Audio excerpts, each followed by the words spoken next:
we're here today to talk to you about dynamic organellar maps and how we can now make them ultra-sensitive and high throughput, also thanks to MaxDIA. So since this is has been a major team effort, I first want to introduce who actually did this work. So I'm a PhD student at the Bono lab at the MPI Biochemistry, and we're working on systems biology of membrane trafficking. And the method I'm going to show to you in a moment has been developed by our lab head, Georg Bohne, and the former postdoc, Daniel Itzak.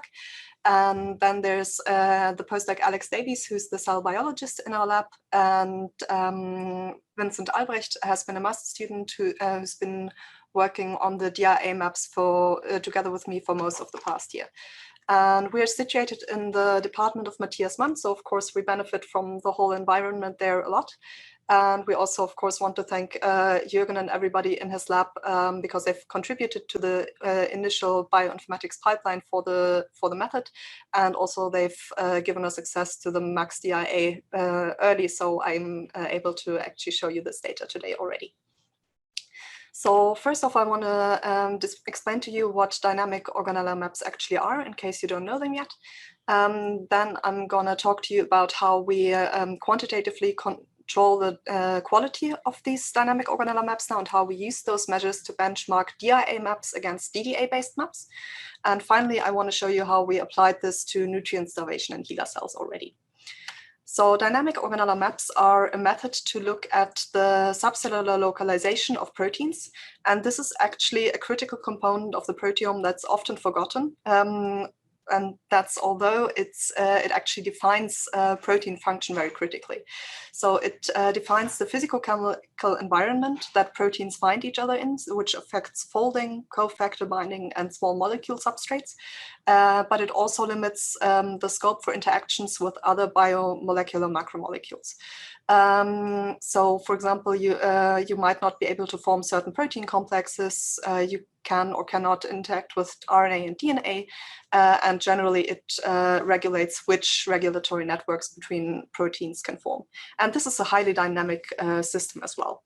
And classically, this is assessed by imaging methods, but dynamic organellar maps allow us to assess this very fast and give us comprehensive coverage as well using MS-based proteomics. So how does it actually work? Our workflow starts by releasing the organelles from cells, and we do this by osmotic swelling and mechanical lysis using a Downs homogenizer, which gives us a slushy of all the different organelles in the cell. The next step is then to fractionate these, and in our case we use differential centrifugation. So we just do spins at increasing speed in an ultracentrifuge. And the important thing to know here is that this is by no means a method of organelle purification, just a method of organelle enrichment. So most of the organelles will actually be found in each of the pellets. And we then subject all the protein pellets to tryptic digestion and LCMS. And we usually use SILAC acquisition mode for this, or label-free quantification. And we usually run 2-hour gradients, and so far this has always been done with DDA. And these profiles that you get, that you see here for individual proteins, are characteristic for each individual organelle. And proteins that have a similar subcellular localization will also have a similar protein profile across these fractions. And we can use this then in bioinformatics to actually classify proteins using support vector machines. And since the method is experimentally very simple, it's robust enough to also do this whole thing comparatively. So we can actually subtract 2 data sets and see which proteins move, for example, over time or upon certain stimulus. So what does this actually look like in the end? What you can see here is the spatial proteome of Hela cells that Georg and Dan measured. And on this dimensionality reduction plot, every dot represents a protein and every color represents an organelle. And here actually the colored dots are all the marker proteins that were manually curated to represent that organelle properly. And as I said, using the SVMs, we can now assign all the gray dots to certain organelles. And just for reference, this was a map that, this were actually 6 map replicates that were acquired in triple shot 2-hour gradients. So this was roughly 1.5 weeks of MS measurement time. And as I already said, we can also do this comparatively. So what Dan and Georg did is they treated Hela cells with EGF for 20 minutes to capture the downstream events of EGF signaling. And what we do in order to compare these maps is we simply subtract the profiles for every protein between the 2 conditions. And these profiles should have a distribution around 0. And using a statistical test that is available in Perseus, we can then identify the proteins that actually move significantly.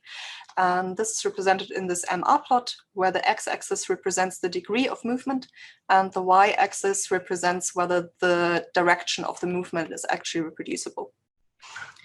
And you can see here in the top right corner, we have the top moving proteins, and among them is the EGF receptor, which is internalized upon EGF signaling. And the coolest thing is we can now combine this with a method for absolute protein quantification, the proteomic ruler. And from this, we can actually build a quantitative model of what happens inside the cell. So we can see that 700,000 copies of the EGF receptor are internalized, and 80,000 of those already make it to the lysosome. We can see roughly stoichiometric recruitment of the 2 primary interactors, GRAB2 and SHOC1, but we can also see transcription factor recruitment to the nucleus, as well as proteins that leave the nucleus, which is very hard to identify using classical methods like imaging. So essentially, in a single dynamic organellar mapping experiment, you can reveal the whole signaling cascade of a small molecule without doing a single imaging experiment. Of course, this needs orthogonal validation afterwards. And what we actually use this for in our lab is as a discovery tool for understanding disease mechanisms. And a prime example for this is the work that Alex has done on the AP4 deficiency syndrome, which is a severe form of hereditary spastic paraplegia. And when she started her PhD project on this, nothing was known about the disease mechanism. So she created genetic disease models in cell culture and did the dynamic organellar maps, and actually found a very limited number of proteins that significantly changed their subcellular localization. And one of them is ATG9A, which is a core component of the autophagy machinery. So when she then looked in patient fibroblasts to find out what happens to ATG9A, she actually found that it gets stuck in the Golgi network and can't be productive in autophagy anymore. And this actually leads to axonal death, since axons critically depend on functioning autophagy. And ultimately, this leads to neurodegeneration and the phenotype in humans. So far, everything I've showed you were SILAC maps, but the ultimate question then is, what can you do if SILAC is not an option? So obviously you can't use it for primary material, and there's also organisms like plants that just can't be metabolically labeled. And actually both of these things work well in our hands with LFQ maps. So we have an unpublished data set for Arabidopsis thaliana maps, and Dan also already showed that this works well with primary mouse neurons. So the options we have so far are either SILAC DDA-based maps or LFQ DDA-based maps. And currently the issue is that while SILAC provides absolutely stellar precision in the quantification, the depth is rather limited. And for LFQ, we have the opposite problem, that we get very deep maps, but the precision is actually pretty low compared to SILAC data.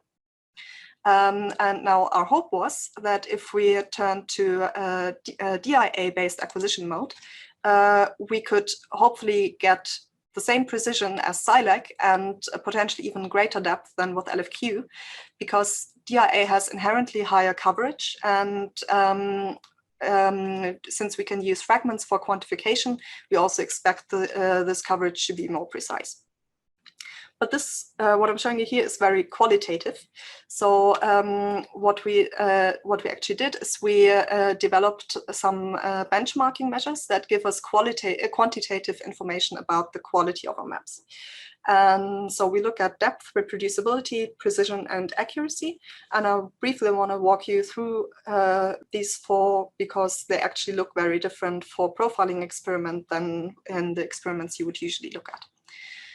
So depth is very challenging in profiling experiments because in single sample experiments, you're good if you have quantified your protein just in a certain fraction of your replicates.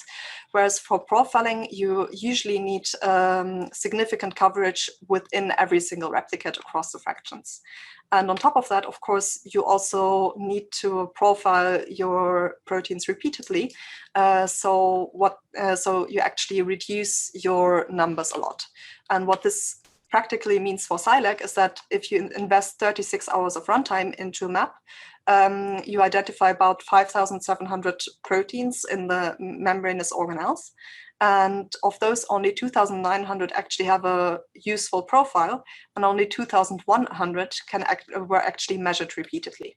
So with profiling experiments, the whole protein groups numbers game works slightly differently. And of course, now the question is whether these profiles are actually reproducible. And ideally, what we would like to see across the different subcellular fractions is a group of very neatly packed profiles. And a worse example would be something like this, where we have a very big scatter around an average profile. And in order to distinguish these two, we actually calculate the Manhattan distance to this red average profile. And how we do this is we actually just subtract the profiles at every fraction and sum up the absolute values of this. And this is then the Manhattan distance. And if we apply this to all the different proteins in a sample, and all the proteins look like this nice orange example here, we would see a distribution very far to the left, so short distances. And if all the proteins in an experiment were to look like this, we would see a shift to the right and a longer tail as well. Okay, so far so good. This is probably just translating what you already know to a profiling experiment. But what's unique to spatial proteomics experiments is that you can actually use the subcellular resolution as a quality control tool. So since we expect same profiles for same localization, we can also expect that if we have a stable protein complex, the profiles of these proteins should actually be identical as long as the complex stays intact during lysis. So if we, for example, assume that we have a heterotrimeric complex, a better method might give us these kinds of profiles that are very close to each other, and all the scatter that we see is just experimental noise. And a method with higher experimental noise might give us profiles that look more like this. And again, here we use the Manhattan distance to quantify the spread. And the method one would give us very dense distribution of distances within this protein complex of very small distances, and the method two would give us rather large distances and a broader spread. And you will see these kinds of graphs throughout the talk. And last but not least, of course, we want to use this ultimately to look at subcellular localizations. So we actually use the SVMs in Perseus. The support vector machines in Perseus to classify these organelles. And of course, this is not as perfect as you would as it looks in this scheme. And in order to quantify the error of this, we actually look at recall, so how many of the markers we actually predict correctly, and precision, which kind of tells us how promiscuous a group is and how many other markers it mops up from false groups. And what you'll see in the talk is the F1 score, which is just the harmonic mean of the two. It goes from 0 to 1, and both precision and recall have to be very good in order to get good scores here. And you might be a little overwhelmed now by all these different quality measures, but the good news is that we've actually written a Python tool that does all of these things for you. So you can find it online at DOMQC, so Dynamic Organellar Maps Quality Control.bornolab.org. It's already online. And what it does, it takes a protein groups file, for example, from MaxQuant, does all the filtering and normalization, and then gives you visual access to all these quality control measures. And you can also export the process data sets for downstream processing. And what you can also do is you can load several protein groups files and compare their quality. And we use this to compare DRA and DDA maps. But for example, if you want to establish this method in your lab, you could use it to optimize your, for example, your lysis conditions so you get optimal results. And now Vincent will actually give you a short live demo of how the tool works, so you also get familiar with the plots. Okay, thank you, Julia. Well, if you now want to analyze individual data sets, you only need to upload a certain protein groups or report file. So it can handle the output files from quantitative proteomics software. And here, for example, we have the protein groups file from SILAC data that was published by GIAC in 2017 already. And now at the top, you can see the data frame you're going to analyze. You next have to enter an experiment name. So let's label this SILAC DDA. And furthermore, you have to define the type of the data, so whether you have LFQ data or SILAC data. And the tool is still under development, so we also want to implement this file labeling strategies such as TNT. Okay, next you have to define your name pattern, so how you labeled your experiments when you were analyzing or when you were setting up the session in MaxQuant, for example. And then you only need to click on Analyze Data Sets. And the tool performs now a variety of different stringency filtering and normalization steps, work that has been dealt with many in the past and now is available through a single click. And you can see now here this very beautiful looking PCA plot, probably the most prominent picture when you think about the dynamic organellar maps approach. So it allows you to assess already the measurement noise by looking at individual protein clusters, for example, the RP23 protein complex here highlighted in black, but also the proteasome, that you can see those are very tight. So these proteins are very tight to each other, which indicates high biological precision. Well, and furthermore, you can assess the separation of the organelles, here color-coded, for example, the blue, the mitochondrion, or red, the ER. Well, and furthermore, you can assess the reproducibility across the replicates. So you now select, for example, a different map, and you can see that the overall map topology seems to be the same. So the localization of the individual organelles do not change a lot, which indicates that these replicates are quite similar to each other. Next, you can assess also the depth and coverage. So you can see here that for this SILAC data, we are about at 80% of data completeness, and due to filtering, we reach a level of 100%, which however comes with the loss of the protein groups, so the depth to only 2,100 protein groups. At the lower panel, you can see the contribution of each individual subcellular fraction to the number of protein groups and to the data completeness. Well, beside those two matrices, so metrics, the depth and the data completeness, you now want to assess the measurement noise, of course. And therefore, we were looking at the protein complexes, as we were taught already. And for example, the proteasome with its 14 subunits, so the 20S core proteasome, PSMA 1 to 7 and B 1 to 7. And we extract now the relative abundance profiles for a specified map and a specified protein cluster, here now map 1 and the proteasome. And you would expect in the ideal scenario identical profiles, and we are actually approaching this assumption here in this example. And any deviation largely reflects measurement noise. And based on this graph, we now calculate the Manhattan distance distribution by calculating the Manhattan distance to the median profile.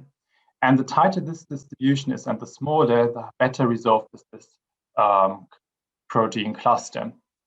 And you now may ask how this data is available for comparison and subsequent analysis. And therefore, we have this download tab where you can actually download a variety of different data sets. So, for example, stringency filtered raw data, log transformed or Z1 normalized data. But most importantly, all the data will be stored in this analyzed datasets.json file. So all the data you analyze within one session will be stored, can be downloaded and used for later analysis. At the same time, this data is available at the data comparison tab. So here you can see SILAC DDA. And if you now would like to compare this data with the data set you have already analyzed and saved as a JSON file, You only need to upload this JSON file. And you can see now I've analyzed already LFQ DDA data.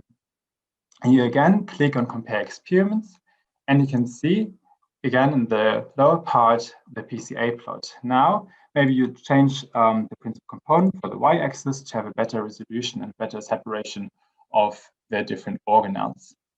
Well, but how's it going on with the depth and coverage? So you can see that SILAC data, as we were taught already, is much less deep compared to LFQ DDA data. And this becomes even more telling if you have a look at the number of unique and shared protein groups, which were quantified in at least one map, so at least one replicate, or across all replicates. And I'd like to highlight here that for the subsequent comparison, only those proteins were considered if they were quantified in all maps and across all experiments. So here, only 1,938 protein groups were considered for the comparison to ensure that it's not biased towards one or the other data set. So in this number also appears in the title, so in this plot, so the distribution of the Manhattan distance, the average profile averages, which is calculated, as I've said, only for these 1,900 protein groups. And although SILAC is now less deep and limits this number, you can see that the precision is really great. So the distribution is here much tighter and has almost no tail compared to the LFQ DDA data in orange, which is much broader, has a higher tail, broader tail, and more shifted to higher values. And this trend is actually continuing also for the biological precision. So you know already the graph at the bottom, where you can see again the Manhattan distance distribution for each individual protein cluster, here again the proteasome, and for a specified experiment, and for each individual map. So now we took the median and plot this single point in the end into this box plot at the top. So each individual point now represents a single protein cluster, and it tells you whether a certain protein cluster is better resolved in one experiment than the other. And this graph clearly shows that SILAC DDA data outperforms LFQ DDA data.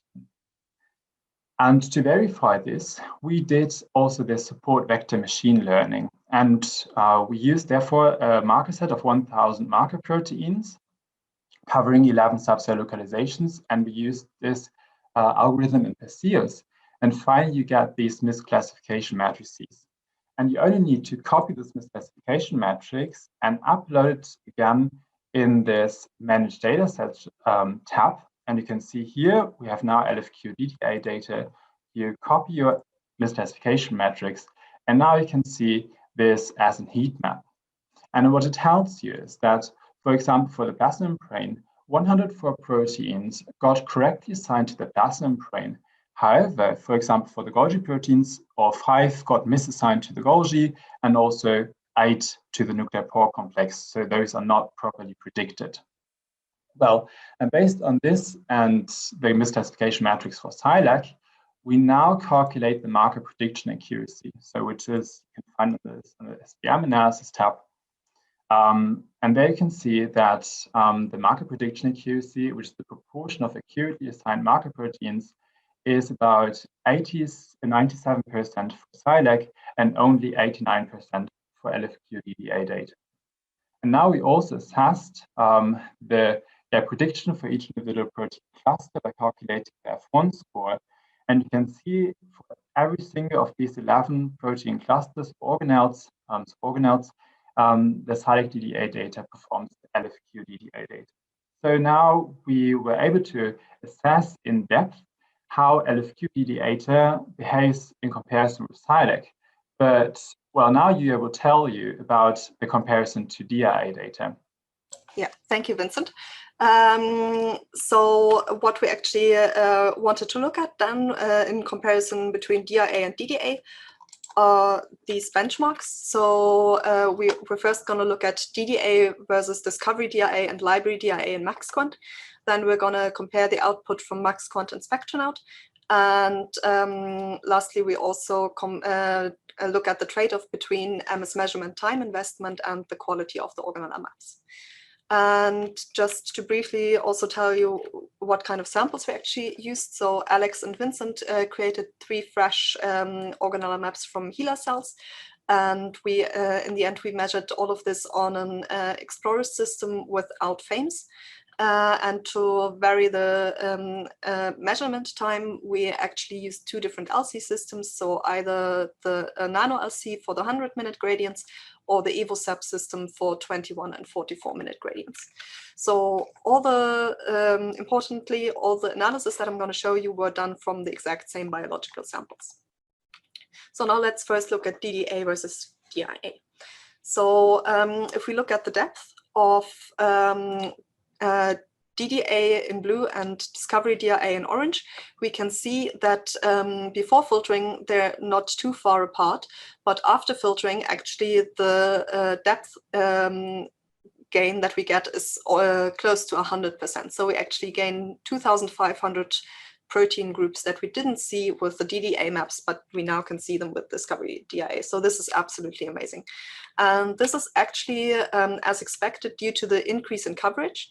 So if we had about 70% data completeness with the DDA dataset before filtering, we now already start out at around 90% for the discovery DIA. So we don't have to discard so much data for our profiles. And the next question, of course, is whether these are actually good profiles. And the simple answer is yes. So if we look at this reproducibility distribution again, here in blue, you see the DDA curve. And the median of this curve is actually downshifted by a whole of 28% in the discovery DIA mode. So we actually get much more reproducible profiles as well. Next, of course, we wanted to look at this biological precision and whether this also increases with DIA. And again, the answer is yes. So we see that actually most of these protein complexes that we look at have formed tighter clusters with DIA than they do with DDA. And quantitatively, this is a downshift of 17%. And last but not least, again, we look at the SVM performance. And here we can see that the SVM performance actually increases for every single cluster that we look at. And this gets even better if we also include the marker proteins that were exclusive to the discovery DIA dataset. So yeah, so to sum this up already, we can get 100% deeper maps in the same runtime that are way more reproducible and precise, and also have higher predictive power. Now the next question is whether we can actually do even better with library DIA. And again, the answer is yes. Because if we actually include a DDA library, so this was roughly 160,000 measured peptides, we gain another 1,700 protein groups. And in terms of biological precision, this analysis also even gets slightly better. It's not like the difference between DDA and discovery DIA, but still, if you can use a library, this is totally worth it. So the next question that we wanted to ask is whether this is actually better in MaxQuant or in SpectroNout. So we're still looking at the 100-minute gradients only now. And important here to remember is that the MaxQuant discovery DIA is something slightly different than the SpectroNout direct DIA, because MaxQuant discovery DIA uses an in silico predicted library, while SpectroNout uses a library that's derived directly from the DIA data itself. So just to recap the MaxQuant results first, we see a significant increase in number of protein groups from discovery DIA to library DIA. And if we now add in the SpectroNout results, we can see that before filtering, SpectroNout actually provides higher numbers than MaxQuant. But since we can only consider the protein groups that actually have decent coverage, we end up with numbers that are in between the discovery mode of MaxQuant and the library mode in MaxQuant. And furthermore, if we only compare the data within SpectroNout, This is actually reversed compared to MaxQuant, because the the direct DIA, which doesn't include the measured DDA library, gives you higher depth than the library DIA. But overall, comparing these four, the MaxQuant library DIA definitely gives us the deepest maps. Now, of course, again, the question is, how precise are those profiles actually? And if we look at the biological precision, so the scatter within the stable complexes, we can clearly see that the two MaxQuant-based analyses show a significantly lower spread than the two spectronaut analyses, whereas within the two, the difference is not very major. And the same goes for the profile reproducibility, where the left two peaks are the ones for MaxQuant, so the library and the discovery, and the right two peaks are for spectronaut, so the direct DIA and the library DIA. So from this, we can tell that irrespective of whether we use a measured DDA library or not, MaxDIA outperforms spectronaut in terms of both precision and reproducibility for dynamic organellar maps on these gradients. And most importantly, remember that these are exactly the same raw files. So this is really just a difference in the software. Then the next question we wanted to ask is whether we can reduce the measurement time further. And to this end, we looked at the 21 versus 44 and 100-minute gradients. And again, these were acquired on two different LC systems. And here we can see an almost linear relationship between the just below 2,000 protein groups that we get from a 21-minute gradient up to the 5,000 plus protein groups that we get on the 100-minute DIA gradient. And if we compare this now to the single-shot DDA benchmark with 100 minutes as well, we can see that the 44-minute gradient is roughly on par with our old DDA data in terms of depth. And notably, this is in terms of measurement time investment, roughly a third of the time, because the Nano LC has more overhead than the EvoSep system. And in terms of precision, we see a similar relationship. So the 21-minute gradients show lower biological precision than the 100-minute gradients, as would be expected. And if we again add in the 100-minute DDA dataset, we can see that the 44 minutes and the DDA are roughly on par. But one cool thing about MaxQuant is actually that it can also analyze fractionated DIA samples. So what we tried is to run 3 44-minute gradients rather than one 100-minute gradient, which is roughly the same time on the instrument. And in terms of protein groups, we actually see a boost of another 1,500 protein groups just by fractionating the samples and investing the same runtime. And in terms of biological precision, these two are actually on a very similar level, so they're almost identical. Both outperform the single shot 44 minutes significantly. So if you just use triple fractionation on similar machine time, this actually gives you greater depth without any loss of precision. And so to sum all this benchmarking data up, we can now either have invest the same runtime as before, but get double the depth and higher quality, or we can reduce our runtime by a third and still get similar depth and quality maps as before. Which now gives us two new formats for our dynamic organellar maps with DIA. So we either want comprehensive coverage and highly reproducible profiles, and then you would go with this long gradients, which would translate to roughly 2 maps in 1 day. Or if you, for example, just want to optimize your wet lab method first, or want to go for a high throughput screening approach, you can go all the way down to the 21-minute gradients, which would translate to 10 maps in 1 day. And in terms of a library, it can be used to increase depth, but it's not strictly necessary. And MaxDIA actually outperforms spectronaut in terms of precision.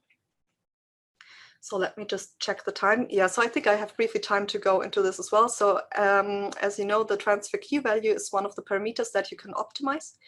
And we actually tried out different ones here. And since this matches more additional identifications, the higher you put it, you actually see an increase in depth with increasing transfer Q value. However, there's a trade-off with the biological precision, and actually both very low transfer Q values as well as very high transfer Q values reduce your biological precision in certain protein complexes. But so the default in MaxQuant is actually 0.3. This gives very nice results. But 0.5 also still gives you nice results, and so you can bump this up slightly to get a few more IDs. But this has to be evaluated for every individual application, I would say. And now, lastly, I want to show you the comparative experiment that we did. So we actually starved Hela cells of several nutrients and treated them with bafilomycin for 1 hour. And these are just for reference, the depth that we got were 6,300 proteins actually across 6 maps now. So 2 conditions, 3 replicates each. And this is the analysis for proteins that move. So again, this is the extent of the movement and the reproducibility. And we see a number of Golgi proteins that move significantly. And we also see very strong enrichment for ribosomal proteins, so that are all the ones in blue here. And the Golgi proteins actually move towards more endosomal compartments, as we can see on the maps.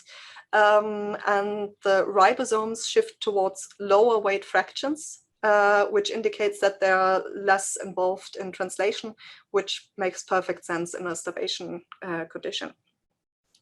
And Alex actually performed the first follow-up experiment already as well. So she picked out one of those Golgi proteins for which we have a very good antibody in the lab. And you can see here on the left in the control cells that this TGM staining gives you a very crisp Golgi staining. And upon starvation and bafilomycin treatment, this signal actually disperses throughout the whole cells and also ends up in these smaller vesicles. Yeah, with this, we've ultimately shown that DDA dynamic organellar maps can still identify induced subcellular localization changes. So they're a perfect substitute for DDA-based maps. Yeah, and with this, I just want to sum things up, and I'm at the end of my presentation. So the DDA maps give us better maps in all regards compared to DDA LFQ. They work well both with and without a DDA-based library. Thanks to DDA, we can now go for these high throughput methods, and MaxQuant actually outperforms Spectronaut for this specific application. And all of this can soon be found on bioRxiv. And if you want to stay updated, you can just check the website of the quality control tool. So we will put all the links there once we have them. And in case you're interested, you can check out the spatial proteome of the Hela cell at mapofthecell.org. And they will also find some of the references that I had in this presentation. I guess then I'll hand back to the Cox Lab for moderation of the questions. Yes, thank you very much, Julia and Vincent. This was very exciting. So you showed in the beginning that SILAC outperforms DDA LFQ in terms of precision, and then the DIA is superior to DDA LFQ. So there have been recent trials to combine DIA and SILAC. Do you think this is something that you might want to do in the future? Yeah, so this is actually the next thing to try out on our list. So we are planning to run some of our old SILAC maps to see if we can actually get higher depth and potentially also higher precision with SILAC DIA. Yeah, so this is definitely something we want to try. Sorry, Billy, can I? Julia, can you hear me? Yes. This was a really awesome presentation, but did you compare DIA with SILAC directly? Because you had the Yes, data. so this is one of my backup slides actually. So if we compare library DIA with SILAC, we can again see this this difference in depth. So the library DIA is much deeper, and actually also in terms of reproducibility of the profiles, the library DIA outperforms SILAC. But in terms of biological precision, so in terms of getting the proteins to actually have the same profiles, if we would expect that biologically, SILAC is still better than library DIA. So if we can get these to the same level with SILAC DIA, that would be amazing. Great talk. Just a brief question. When you do these three fractions for the fractionation of the evosip, how do you do this fractionation? Which method? So we used SDBRPS fractionation. If that tells you something, it's we just do stage tipping, and it's a solid phase reverse fractionation that's orthogonal to the C18 column, and that works very well. My question is related to the estimating protein copy numbers on organelles. So how you are doing this? It's from a defractionated whole cell lysate you estimate, and then you estimate on the organelles? Yeah, so we actually always take a sample of the full proteome on the side, but we also have rather accurate measurements of the total protein amount in each of the fractions. And by combining the two, we can then estimate how much of the total copy numbers is in each of the organelles. And we also do an NMC split. So we split the proteome first between nucleus, membrane, and cytosol. And if we then, for example, have a mitochondrial protein, we can use the fraction that is in just the membrane pool and multiply that with the number that of the absolute quantification that we get from the full proteome. So it's essentially propagating the fraction, the yield from the fractionation to the result of the proteomic ruler.